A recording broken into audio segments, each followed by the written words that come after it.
Noong 2011, last week of February, umuwi ako ng bahay. Pating ko sa bahay, parang pagubad ko ng sapatos ko, parang may tinik yung paa ko. Sabi ko sa misis ko pag umaga, tingnan mo nga kung may tinik. Sabi niya sa akin, sabi niya, wala naman, pero parang may puti na kasing laki ng munggo. After 4 days, nagpit yung taas ng paa ko. Naglabas doon ng nana. Doon na nag-umpisa na unti-unti na nabubulok yung aking talampakan. 3 months, nabubulok na yung talampakan ko at nagmaga na yung paa ko hanggang sa aking hita. Tapos may fluid na tumatagas na mabaho yung amoy. At doon nag-umpisa na kinain ng uod yung paa ko, nagkaroon ng uod. Kinain ng langgam yung mga bulok ng paa ko.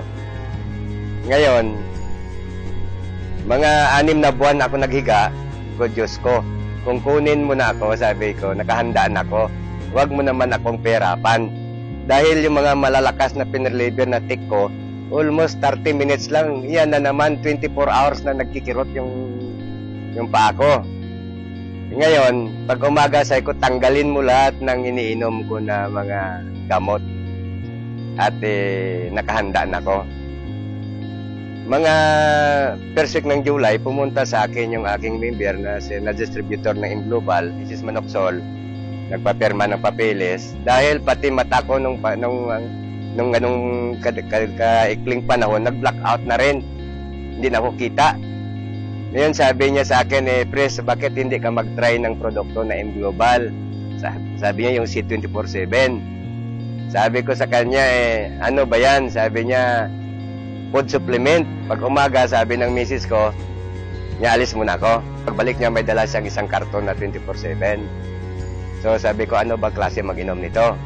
Sabi niya, isang kapsula, araw-araw sa loob ng, parang 3 araw at ayon kung hindi ako magkamali. Sabi niya, 2 sa loob, sabi niya, ng 4 na araw. 4, sabi niya, sa loob ng 4 na araw at magbalik ka sa isa-isa. Nung maubos na yung isang box ko, nakapangutang ata si Mrs. ng isang box pa ulit. Tapos si Mrs. Maxwell naman bumalik sa bahay at sinabihan niya ko, Chris, litratuhan kita. Eko, bakit?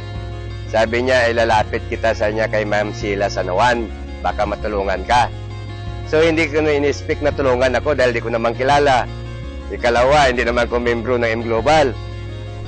Mga 4 days dumating yung supply na binigay sa akin, 3 24/7 na box, 3 kulidos, 3 rin na Restolite.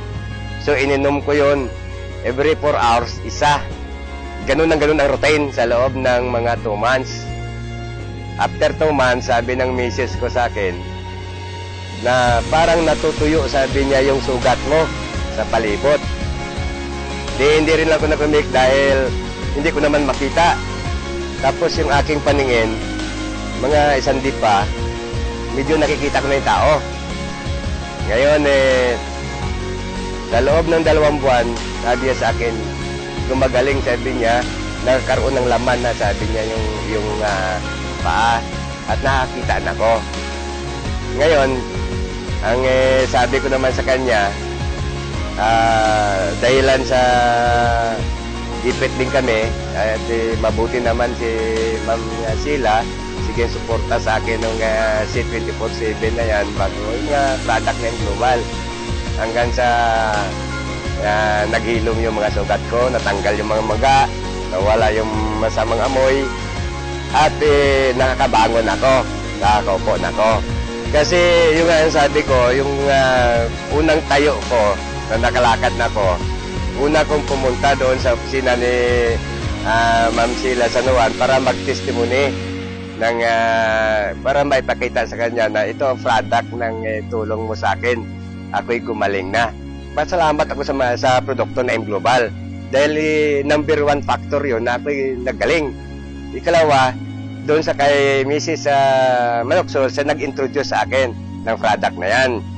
At higit sa lahat, pinapasalamatan ko si Mrs. Sheila Sanoan Mansila. Ulit-ulitin ko ito, utang ko sa iyo ang aking buhay. Salamat, oh. Ako si Mr. Berilio Ligarde, 60 years old. Ito ang kwento ng aking buhay.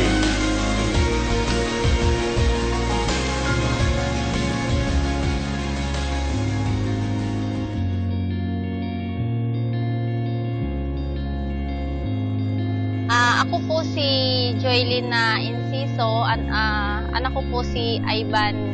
1-year-old and a half siya. Normal siya. Tapos nahulog siya sa bronchopneumonia yung ubo niya. Dinala na namin siya dito sa puerto. Kumbaga parang nawala na siya ng malay.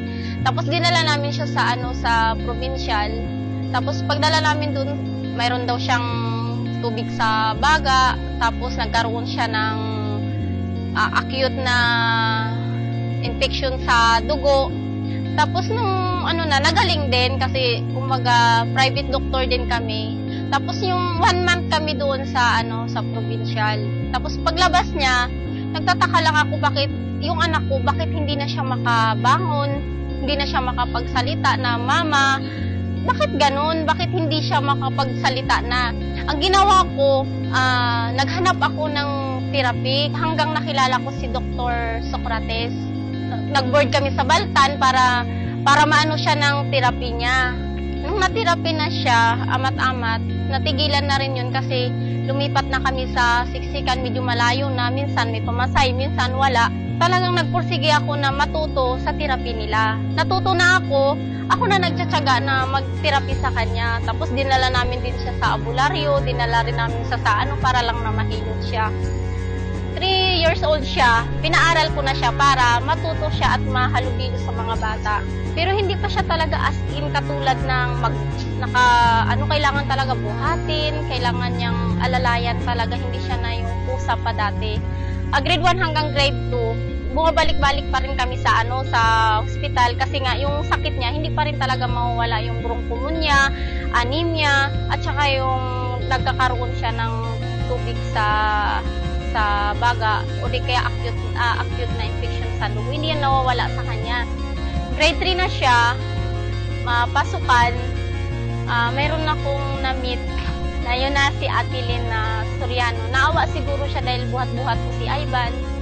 Tapos, inalok niya sa akin yung may choco. Tapos sabi ko sa kanya, pwede ba utang? Sabi ko, hulug-hulugan kita. Tapos nun, pumayag siya. Pinatake ko siya ng 3 days.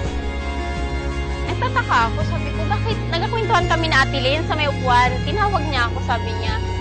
At, Mama, magtingin ka. Tapos pinagtingin kami. Yung pala, maglakad siya. Tumayo siya at maglakad.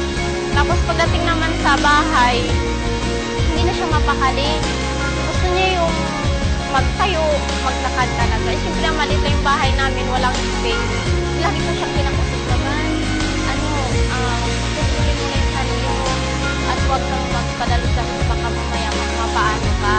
Tapos nung tuloy-tuloy na yung may tuko niya hanggang naubos na, nagpursige na talaga siya na maglakad. Dinala namin sa sports complex para maglakad siya hanggang nakalakad na siya ng 10 hakbang. Tapos pagdating naman sa bahay, ganun din, hindi na siya mapakali. Hanggang inalok na naman sa akin ni Ate Lynn, yung pulidos at saka yung complete, pinainom ko rin naman sa kanya. Tinuloy-tuloy ko yun hanggang ngayon. Yun ang nakikita kong malaking improvement na sa kanya. Nakikita ko na may posibilidad na talaga. Kaysa sa mga kabatch niya na nakahiga lang, hindi kumakain ng kanin, naka-wheelchair na yung iba. Ang gusto ko lang pasasalamatan talaga yung Global. Kung bakit tumating sila sa buhay namin. At lalong-lalo na kay Ate Lynn Soriano at sa staff ng Global, kay Ma'am Chi, na tinulungan niya rin kami para makasurvive si Ivan sa case niya na cerebral palsy. Sa tulong niyo po na kung hindi dahil sa Global, hindi po bumangon yung anak ko at nagpursiging maglakad. sa ngayon, diretso-diretso pa rin ang pagtitake ni Ivan ng complete, kulidos, at saka yung may chuko, para unti-unting makaka-recover yung katawan niya. Itutuloy-tuloy lang namin yung complete at saka yung ibang products na makakatulong sa kanya. Ako po si Joylyn Enciso, 30 years old. Ako po yung nanay ni Ivan Enciso. Ito po yung kwento ng aming buhay.